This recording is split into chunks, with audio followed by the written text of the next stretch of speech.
Hey people, you're back with Bunky, and with my buddies Jay Vader and Explicit, and the enemy are about to get harpooned. Alright, here we go then. It's going to be another Goddess gameplay, this time against Geth. As you can see, we're going to lose Explicit straight away, because he has the internet connection of the poor. Sorry, buddy. Oh well, then let's talk about the Kishock. Okay, guys, it's a chargeable weapon, but its charge shot actually has a relatively small 1.75 times multiplier in comparison to most others, which are usually like double plus the damage. So you don't really need to concern yourself with charging it too much because of that. And because its base damage is fucking incredible. Okay, guys, the Kishock has had a lot of damage buffs since its release. The Kishock at level 10 does around 1,391.75 damage. With the weapon and tactical cloak bonuses on my Salarian here, I can do 3,166.23 damage with every shot. This bad boy also completely ignores shield gate, so like a single tap of the trigger can potentially drop every mook enemy in a single hit. The reason I say that is because you ought to be aware that the harpoons cause bleed damage. And that's a damage over time effect that makes up 40% of the overall shot over the next 5 seconds. Unfortunately, all your damage bonuses, except that sniper rifle one in your tactical cloak, will only affect that first 60% that makes up the impact damage. So, but don't worry guys, even if you find that the shot leaves the enemy with a little bit of health left, you can just leave them to bleed to death, essentially. You'll notice that I don't, though, because I don't want to deal with the return fire. I want the enemy down faster than that. The best thing for it, guys, is to get those headshots, to be honest. The Kishock has a beastly 3 times headshot bonus. One of the highest headshot damage bonuses in the game, okay, guys? And it is the highest of any of the sniper rifles. Now, I realise that's not easy, but neither is the Kishock, guys, okay? You have got to practice with this gun. There's no other way to put it for you. I can't make it any simpler than this. You will see me pick up my game as this game progresses. There's just a lot to get used to. It's a sniper rifle that shoots a projectile, so it's a gun you use at range with ammunition that doesn't fly straight. Okay, so there's definitely some issues to like iron out with that. Projectiles tend to have a bit of an arc in their travel, because projectiles are affected by gravity, although it is worth noting that the charge shot minimizes that, okay? But they also take longer to hit their mark because, the things have actually got to travel to the enemy. It's not hit scan, it doesn't happen in an instant. So the long range game is pretty tricky. There's a bit of leading necessary to snipe with this thing. And to lead, you have to predict the enemy's movements and shoot where they're going to be, creating like a crossroad so that they essentially walk into the shot. This can obviously be a nightmare off host, guys. Okay, I'm going to make that clear right now. Okay, as your projectiles can potentially just travel even slower or fail to launch entirely. To avoid this nonsense, I usually stick to the mid-range game, as you can see here. Where just wherever possible, because if the harpoon has less of a distance to travel, there's simply less of that to deal with. Okay, now due to the projectile nature of the gun, however, there is no hipfire penalty with this sniper rifle, which all the others do. Well, not all the others. There's the Cryse as well, that's another projectile sniper. So you have that to fall back on when the enemy get too close to you when you're playing it sort of mid-range, because you'll see me score some hipfire kills in this game because the hunters are ever so good at getting up in your face, and the rocket troopers don't give a shit either, do they? But with all that in mind, guys, what you want is a power that will stun or immobilize the enemy with this gun, okay? That way you'll have a much easier time lining up the right shot. As you can see, I got the Salarian infiltrator on the go. This is my character for sniping. Okay, he's got the traditional tactical cloak with the sniper rifle damage bonus, and he's got energy drain, stunning the enemy and stripping their shields for a good clear shot. Okay, anything like that, overload, cryoblast, stasis, submission net. You get where I'm going. Will make life just so much easier with the harpoon gun. Okay, you want something that's going to do that for you, something that's going to paralyze the enemy. It's a single shot gun, so you really don't want to miss. That's going to mess you up. Although, saying that, the Kishock actually has a really fast reload speed. It's about half the time of like the Widow or the Javelin or even the Claymore. You know, any of your usual powerful one-shot guns. So it's definitely a cool thing about the gun. I usually save the charge shots for the big bosses, but you'd probably get more damage out just reload cancelling normal shots from this thing, to be perfectly honest. You're going to see me do my charge shots on the primes here. It's not a tactic I actually recommend. This is just me being a bit rusty with the gun, okay, guys? You actually just want to just keep shooting, reload cancelling. You know, tactical cloak, shoot, reload cancel, tactical cloak, shoot again. Just keep that up. Just keep the pressure. Just have harpoons just sticking out of them and just bleeding them to death. That's how you want to sort of whittle down your bosses, okay? Now, I'll tell you the right time to charge your shots whenever you're having, whenever you're having to line up, whenever you've got to line up your, sorry, let me just get this sentence clear. The best times I recommend to actually charge the gun is when you actually do have to line up your shot. You might as well make it a good one in that scenario. And when you're dealing with the sub-bosses, okay? Now, I don't know what it is, but I swear, sometimes this gun has massive spikes in damage, and it's random, okay? But in this scenario, with a charged headshot, you can drop a gold brute in one hit. Especially when you're playing something like the Salarian infiltrator here, okay? It's a damn sight easier to fire off a proximity mine while you charge a shot than it is to use energy drain. Well, at least on console, because your energy drain is on your right bumper. And nothing short of awkwardly placing another finger on the controller's right shoulder is going to allow you to press the bumper and hold down the trigger at the same time. Proximity mine is on the left shoulder, so you're good. So now you can debuff the enemy prior to hitting them hard like that. But if you look at the sub-bosses, you'll see why that works, okay, guys? Brutes you're not going to stun, so you might as well proxy them, and they're massive as well, so you're not going to miss either. Saiyans are the same, but they have big boss health. You might as well just reload cancel and cover him in poon, to be honest, guys, alright? The Pyros on the other but Pyros, they're on the other end of the scale, okay? They're too light to even really bring into this equation. Just treat them like any other mook. And then, okay, guys, you got the Phantoms. Now, this is the trick with the Phantoms, okay, guys? The Phantoms will just keep coming at you if you energy drain them. Unless the barriers come off, they don't really respond to hit scan. However, projectile powers, they'll put their bubble up for. So then they're just going to be standing there in their bubble, okay? That's an easy shot. So fire a proxy, have them block it, then take your shot. A charged shot to the body will dead a gold Phantom with full health, guys. It's incredible damage. Now, also, you've got to remember the Kishock, like I said, ignores shield gate. Really, nothing kills shielded or barriered enemies quicker, to be honest, than this gun. It is really powerful, guys. You need to understand that, especially when you're rocking warp rounds like me, okay? Those are incendiary, is what I recommend for this gun. So you can sort of stack fire damage over time on top of the bleed damage. Disruptor wouldn't be bad. I mean, it'll stop the shields regenerating for 8 seconds on those big enemies while you sort of poke them to death. But then the bleed damage will stop shield regeneration too. So, you know, you don't really need to go that way. I would recommend warp or fire ammo, because you've got to remember, projectiles do not pierce, so don't waste your armor piercing. They shouldn't even allow you to put that shit on these guns, because they will do nothing, okay? Put your rounds away, put your mods away. I got the extended barrel on for a standard damage increase, and then I got the thermal scope to see through smoke and spot cloaked enemies. I mean, with the thermal scope, I can obviously get a view of what's around the corner and stuff, but I can't shoot through it, so I don't really care about that. Hopefully, the scope will actually make the harpoons fly a bit straighter, but honestly, I don't know about that. That's all you really need with this gun. I mean, if you don't like that 4x optical scope, you can always just go with the enhanced scope mod instead. Because, you know, the Kishock has a low magnification by default, which suits it better, to be perfectly honest. Because, like I said, it's better at mid-range.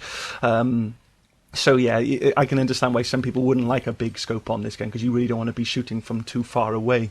Now, I think I might have missed it, or is about to happen. I just want to give her a shout-out here. I made this rookie mistake of going into cover while charging. Okay, yeah, see, I'm stuck. I got stuck there. So, you know, if you try to charge your gun when you're in cover, your character's going to poke right out. And if you're charging as you go into cover, you're actually going to get yourself stuck there until you fire off that shot. So, you know, just keep away from the walls when you're trying to get a charge shot off. Okay, guys. Right now, where was I? I was talking about equipment, wasn't I? Oh yeah, the Kishock is people. I can understand why somebody would prefer a low magnification because you don't really want to be too far away with the Kishock, despite it being a sniper rifle. Okay, guys, it's not what I would recommend, at least. Now, there's the ultralight materials too. I mean, if you're going to be sticking the Kishock on one of your power classes, you know, if you decided to go with like the Batarian Sentinel or the Forger Hunter or even the Asari Adept or Vanguard, so you've got Stasis and Submission Net, okay, guys, you can obviously put the ultralight materials on and make the gun lighter. But, you know, the gun's actually pretty light for what it is, to be honest. I wouldn't say the weight of the Kishock is an issue, especially when you're going to have a weapons focus if you're going to be using something like this. And then there's also the spare thermal clip. Okay, that's the only other mod I would recommend. But even then, they see the spare ammo is already good on this gun too. You see, now you're starting to see me pick up my game. Now I'm starting to get those headshots, and you're just going to watch the enemies just drop. Okay, but I'm obviously going to be stumped with a bit of when they're taking cover and playing is smart. To be honest, I will get them as soon as they poke their head up.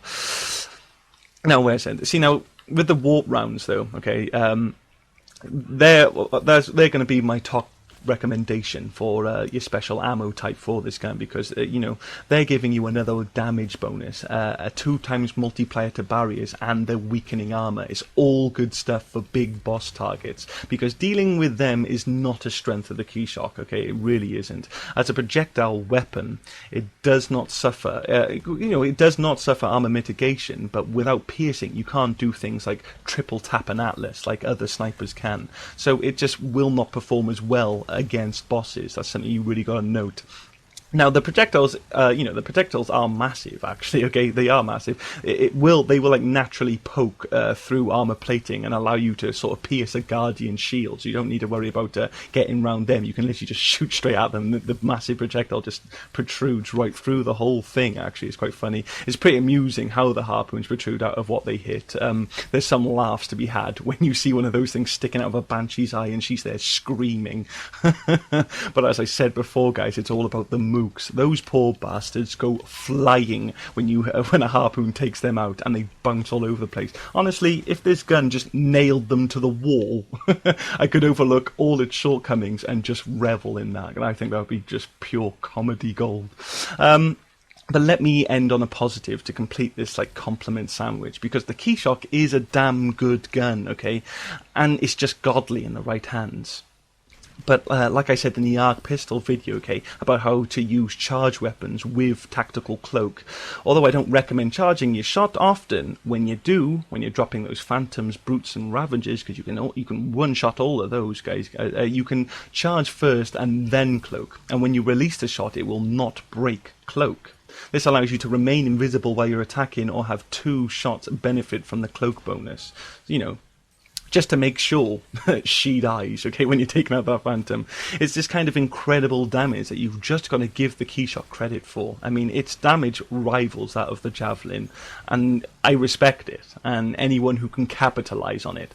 I, however, do not like the gun, because it is just such a bitch to work with, okay? It's one of those really fiddly fuck-off things that you've just got to play. It takes me like a game or two to like warm up with it, and even then it's tricky, okay, guys. Even when I'm there and I'm remembering, it's like, oh yeah, I can't shoot from this distance without aiming a little higher, because the harpoon's going to drop before it reaches the enemy, or so, oh no, he's at this angle, I can actually angle the shot here so I can get this shit, or I got to lead just in front of him to get, you know, it's just, even when you get it all, when you're working it all out in your head, it's still just a lot to take on, really. It's quite an undertaking, especially when there's so many other guns that you don't have to worry about that kind of nonsense. Now I'm going to leave J Vader to that, because he is just going to town on the Geth over there.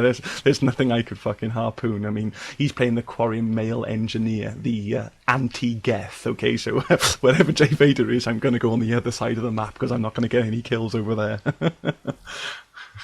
Yeah, that arc grenade and incinerate combo is just incredible tech explosions. Can't keep up with that, to be honest. But I'm getting myself a little surrounded here, so I'm going to just nuke these two spawns so I'm free again. Now, there's not much else for me to say about the Kishock Harpoon, guys. What I'm going to do, I'm going to sort of just get back into the series, guys, because I failed to mention this at the end of the ARC pistol video, okay. if you like this video, please comment, rate, and subscribe, that usual drill. But don't forget to tell me what gun you'd like to see next. Okay, guys, that's the whole point of this news series now. I would try and get you guys to push for a gun that's particularly unique, okay, not rather than just your sort of standard weak assault rifle, or, you know, if you guys just tell me, oh, do the Predator, I'll do it if enough of you want me to do it, but at the end of the day, you're just going to be watching me kill things slower. There's no tricks to the Predator pistol. It's just the first pistol you get. It's weak. That's the long and short of it. And there wouldn't be a lot for me to say. That's going to be quite hard to commentate. I want you guys to sort of respect that at least. But yeah.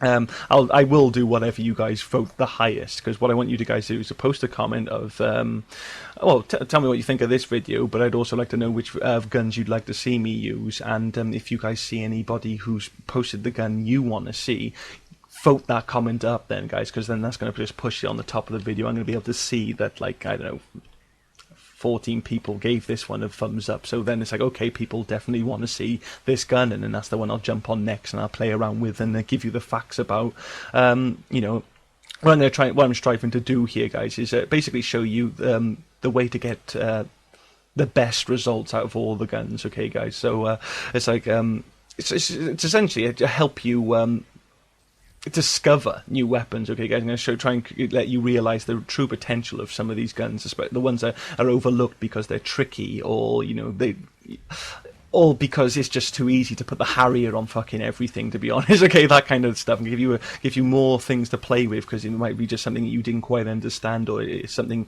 that escaped you as a certain, like, catch or element, that, you know, that's the kind of guns I want you to go for. It's like, God, what would I recommend?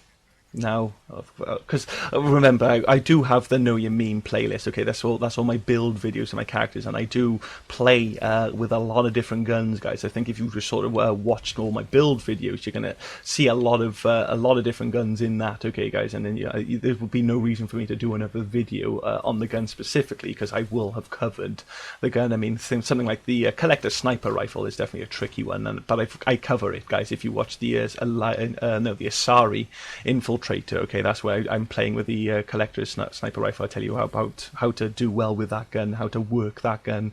What would I think? Maybe something like the Argus. Okay, it's a pretty awkward gun. Okay, yeah, I can probably show you something about the Argus. Trying to think now of guns that I haven't got in my builds that might be worth another look at. But this is what I mean, guys. At the end of the day, I'm just sort of stabbing in the dark. If you guys know there's a gun I haven't used and you want to see me use it, or you want to learn some tricks about a certain gun, post, okay? Post it, let me see it, and I'll definitely consider it, okay, guys? Because I had one in the back burner a while ago. Oh, yeah, okay. The Executioner pistol. Okay, that's another one I think I could... show you. Well, I can at least got stuff to say about it. I know. I don't know about tricks for it, but there's definitely worth a mention. I know that much. So I'm shifting through all the guns in my head now. But no, this is the point. The guy said, don't leave it to me, because I don't know. I don't know what you guys want to see. I can only know if you tell me, so make sure you leave that comment. This is obviously Extraction now. We're just going to sort of wind down.